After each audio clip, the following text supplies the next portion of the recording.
Welcome to the third topic of daily scan. इस topic पर अपन बात करेंगे उड़े देश का आम नागरिक उड़ान स्कीम के बारे में। ये स्कीम को 6 साल पूरे हो चुके हैं और 2017 में इस स्कीम को लॉन्च किया गया था। तो इस स्कीम के बारे में अपन पढ़ेंगे और इसका परफॉर्मेंस कैसा रहा है उसके बारे में भी जज करेंगे। सबसे पहले यदि अपन बात करते हैं तो इस पॉलिसी को कब, इस स्कीम को कब लॉन्च किया गया था, तो 2016 में एक पॉलिसी आई थी, नेशनल सिविल एविएशन पॉलिसी। उसी पॉलिसी के अंदर उड़ान को 2017 में लॉन्च किया गया था। उड़े देश का आम नागरिक यानी कि जैसे कि नाम बता रहा है, यानी कि कॉमन पीपल के फ्लाइंग नीड्स को एड्रेस करने के लिए यह स्कीम को बनाया गया था।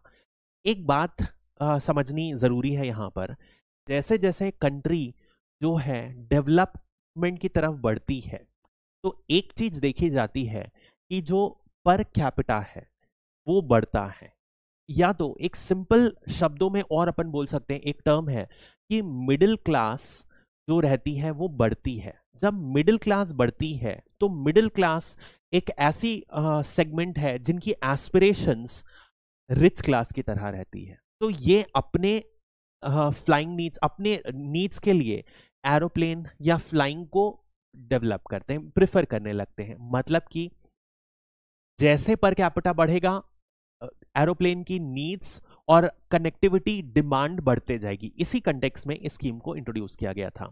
यदि अपन देखें तो ये एक सेंट्रल सेक्टर स्कीम है। मतलब क्या होता है, दो तरीके की स्कीम होती है, एक होता है सेंट्रल सेक्टर स्कीम और दूसरा होता है सेंट्रली स्पॉन्सर्ड स्कीम।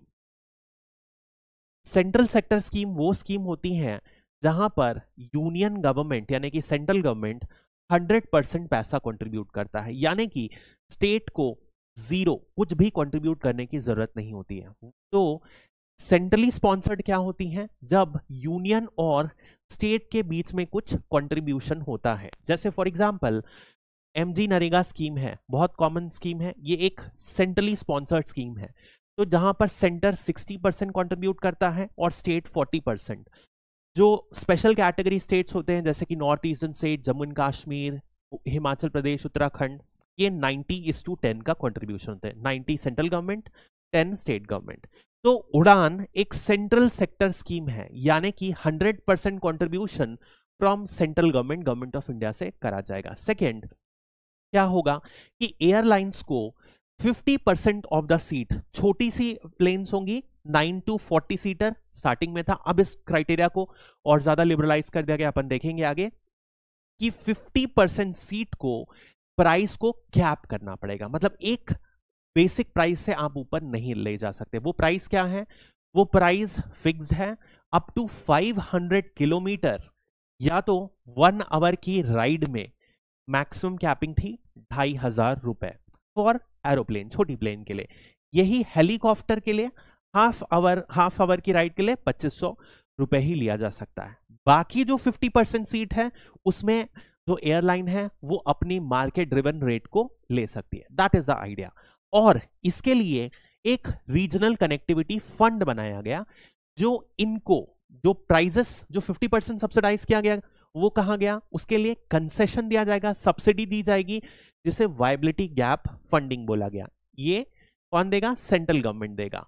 अब ये पैसा कहां से आएगा, इसके लिए एक रीजनल कनेक्टिविटी फंड बनाया गया।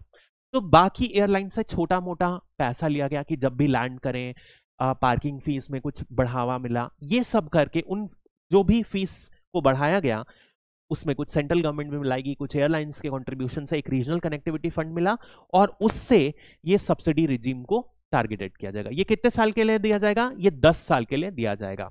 और ये demand and market based model है, यानी कि उन स्टेट्स में, उन सिटीज में जहां देखा जाएगा कि कोई डिमांड है, उन्हीं स्टेट्स में सिटीज में दिया जाएगा। स्टेट्स को भी कुछ काम करना होगा, जैसे कि स्टेट्स को इन एयरलाइंस को फ्री पार्किंग देना पड़ेगा, कोई मेजर चार्ज नहीं ले सकते, बाकी सारी चीजों में एयरपोर्ट के रिगार्डिंग कंसेशंस देना पड़ेगा।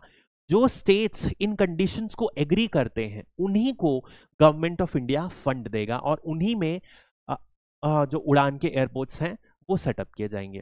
बेसिक एम क्या है, जो छोटी सिटीज हैं पर्टिकुलरली टायर 2 टायर 3 सिटीज, या तो कुछ इंपॉर्टेंट सिटीज जैसे कि टूरिस्ट सिटीज, रिलीजियस सिटीज, जो यदि वहां पर एयरपोर्ट बन गया तो टूरिज्म बढ़ जाएगा, इकोनॉमी बढ़ जाएगी वहां की, वहां पर एयरपोर्ट्स बनाए जाए और उनको मेजर मेट्रोस या मेजर सिटी से कनेक्ट किया जाए। That is the idea.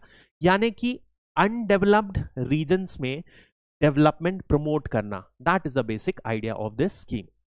यदि अपन इसी में समझते हैं, इसी के अंदर कुछ की इनिशिएटिव्स ली गई थी उड़ान के अंदर, जैसे कि सबसे पहले था लाइफलाइन उड़ान।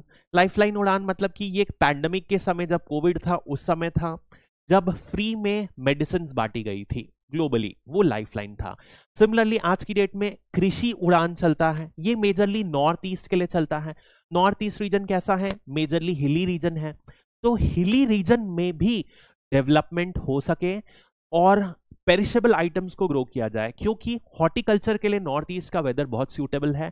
तो नॉर्थ ईस्ट में ग्रो किया जाए और फिर उसे ट्रांसफर कर दिया जाए इन द मेनलैंड, इसलिए कृषि उड़ान, ऐसी फ्लाइट्स को फंड किया गया था। नेक्स्ट, इंटरनेशनल उड़ान रूट्स, ये भी नॉर्थ ईस्ट से इंटरनेशनल कंट्रीज के लिए मार्क्ड है। फॉर एग्जांपल जैसे पर्टिकुलरली एशियान कंट्रीज के लिए थाईलैंड हो गया, म्यांमार हो गया, वियतनाम हो गया, इनसे चीप फ्लाइट रन होंगी तो लोग इंडिया से जब फ्लाइट लेने जाएंगे तो नॉर्थ ईस्ट जाएंगे, नॉर्थ ईस्ट से वहां फ्लाई करेंगे, तो इससे नॉर्थ ईस्ट का भी डेवलपमेंट होगा।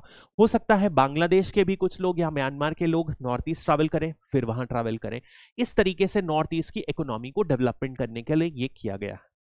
अब यदि देखा जाए तो उड़ान बहुत सारी स्टेजेस में लॉन्च किया गया, पहले 1, 2, 3, 4, 5, आज की डेट में 5.1, 5.2 ऐसे लॉन्च किया गया है।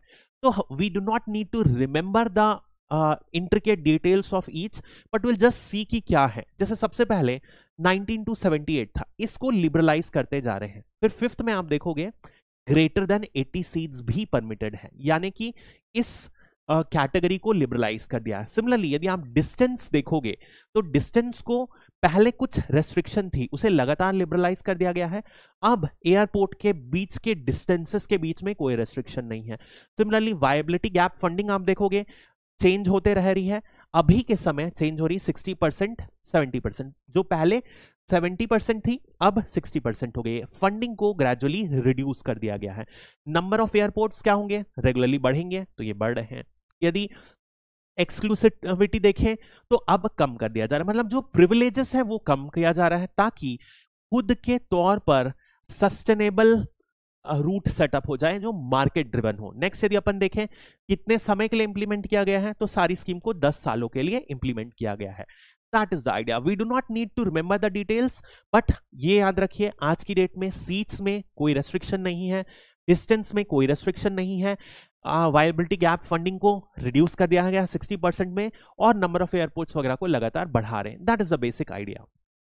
यदि अपन सबसे बड़ा देखें इसका फायदा क्या हुआ है स्कीम का, तो यदि आप देखो कोई भी एक लैंड है तो वहां पर एयरपोर्ट सेटअप होता है, तो उससे बहुत एक्सेसिव डेवलपमेंट है। For example this is let us से स्टेट ऑफ छत्तीसगढ़।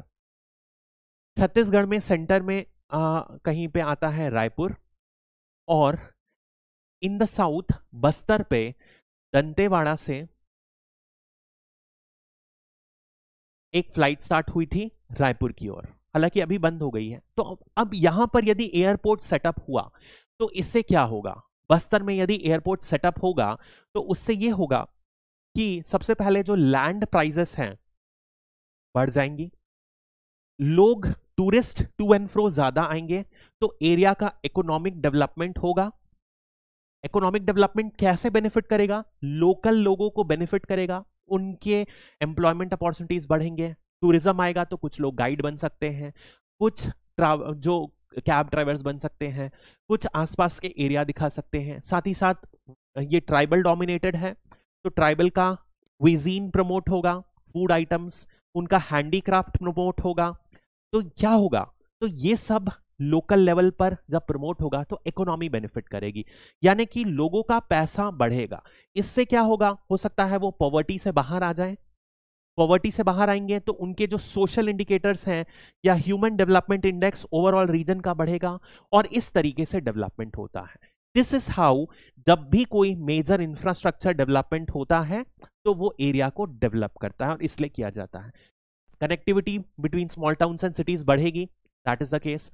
अब इसकी वजह से सबसे बड़ा जो इंपैक्ट हुआ है वो एयरलाइन इंडस्ट्री में हुआ है। यदि फ्लाइट्स बढ़ रही हैं तो एयरलाइंस, बहुत सारी एयरलाइंस ऐसी आएंगी जो नई इमर्ज मार्केट को कैप्चर करने की कोशिश करेंगी।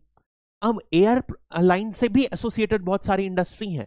फॉर एग्जाम्पल यदि आप एयरलाइन से एसोसिएटेड देखोगे तो बहुत सारी जो है पायलट ट्रेनिंग इंस्टीट्यूट्स, और देखेंगे यदि आप तो इंटरनेशनल डिप्लोमेसी को कैसे ये हेल्प कर सकता है। जैसे एयर इंडिया ने एक एग्रीमेंट दिया था, सबसे बड़ी फ्लाइट नंबर ऑफ प्लेन्स का एग्रीमेंट दिया था, तो इससे यूएस और फ्रांस में भी जॉब अपॉर्चुनिटीज क्रिएट हुए, तो हमारे इंटरनेशनल रिलेशंस अच्छे हुए। जब उस पार्ट्स को आप यहां से प्रोक्योर करते हो तो जो बैकवर्ड इंडस्ट्री हैं जैसे कि आयरन एंड स्टील, जैसे कि एल्यूमिनियम इंडस्ट्री, वो प्रमोट हुई। अदरवाइज आप देखोगे, आप फ्यूल यूज करोगे तो फ्यूल इकोनॉमी कहीं से इकोनॉमी को अशर किया। इस तरीके से हर डेवलपमेंट आगे और पीछे से रिलेटेड इंडस्ट्री को प्रमोट करता है।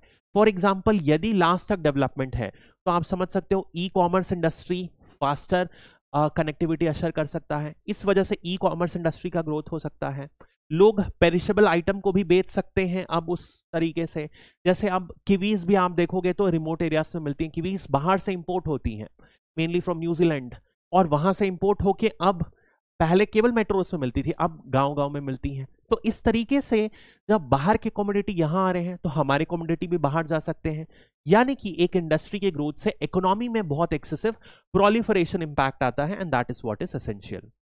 सिमिलरली बहुत सारे फ्लाइट ट्रेनिंग इंस्टीट्यूट्स बने और passenger more than 130 lakh passengers बने, बहुत को सर्व किया गया है। ऐसा पीएम मोदी ने बोला है 74 एयरपोर्ट्स नए खुले हैं, ग्रीनफील्ड एयरपोर्ट्स। हालांकि ये कंटेस्टेड है, कुछ लोग इसे 11 ही बोलते हैं, तो that is contested, but these are the benefits in general which we see. इसके अलावा अपन ने जैसे बात की, एयर इंडिया ने बहुत सारे नए एयरक्राफ्ट को ऑर्डर की, और सिर्फ एक टाइप की नहीं, अलग अलग टाइप की एयरक्राफ्ट, हेलीकॉप्टर, सी प्लेन्स, सी प्रॉपर प्लेन्स, प्रोपेलर प्लेन्स, अलग अलग तरीके से हो रहा है। उनसे एसोसिएटेड जो इंडस्ट्री है उनको भी बेनिफिट मिल रहा है। लेकिन इसके अलावा बहुत सारे एनालिसिस स्कीम को क्रिटिसाइज भी कर रहे हैं कि सबसे पहले क्या है कि अभी तक जो फंड मिला है क्लोज टू 4500 करोड़ रुपए इस स्कीम के लिए अलॉट किया गया है, उसका सिर्फ 70% ही यूटिलाइज किया गया है। दूसरा जो सबसे बड़ा क्रिटिसिज्म है वो ये है कि आप वायबल कैसे बनाओगे, कब तक आप सब्सिडाइज करते रहोगे। जैसे हमने देखा स्कीम को में मेंशन्ड है 10 इयर्स तक इसे सब्सिडाइज किया जाएगा, बट 10 साल के बाद क्या एयरप्लेन्स उस रूट में सस्टेनेबली कैरी कर सकेंगी या वो डूब जाएंगी? That is the major idea. अभी से ही देखा जा रहा है बहुत सारे रूट में एयरलाइंस ने डिसकंटिन्यू कर दिया है इवन विद द सब्सिडी। जैसे कि स्टैच्यू ऑफ यूनिटी के पास स्पाइस जेट को मिला था कॉन्ट्रैक्ट, उन्होंने तुरंत इसे कैंसिल कर दिया नॉन सस्टेनेबल बोल के, टेक्निकल ग्राउंड्स पर, टेक्निकल क्वालिफिकेशंस पूरी नहीं हो रही है, तो यहां से तुरंत एग्रीमेंट को इन्होंने कैंसिल कर दिया और वॉक ऑफ कर गए। तो बहुत सारे ऐसे रूट्स हैं जहां पर फ्लाइट्स लॉन्ग टर्म में सस्टेनेबल नहीं रहेंगी। अब टीयर 2 टीयर 3 सिटीज में कितने लोग, जब ये 2500 रुपए की जो सब्सिडी है खत्म हो जाएगी, कितने लोग रेडी रहेंगे ट्रैवल करने के लिए? That is another question mark. और जैसे कि मैंने बोला कि सिर्फ 11 greenfield airports have been made, उसमें भी जो है बोला जाता है केवल 2 मेजर पोर्ट्स हैं, बाकी सब हेलीपैड्स हैं और कुछ अदर वाटर डोम्स के लिए हैं। तो मेजर कोई भी नए एयरपोर्ट का डेवलपमेंट नहीं हुआ है, तो जो इनिशियल एम था वो स्लो है। अब ऐसे क्वेश्चन जब भी अपन एग्जाम में एनकाउंटर करते हैं, हो सकता है अपने को डेटा ना पता हो, दिस इज वेरी लाइकली, क्योंकि स्कीम्स डायरेक्ट सिलेबस में मेंशन्ड है, तो एग्जाम में in the mains you might not know the data.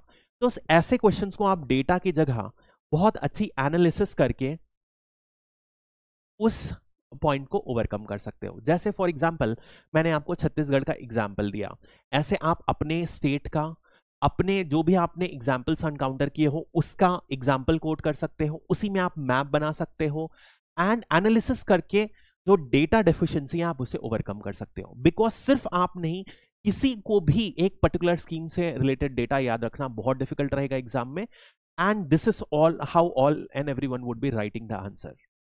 That's all for this topic. Thank you.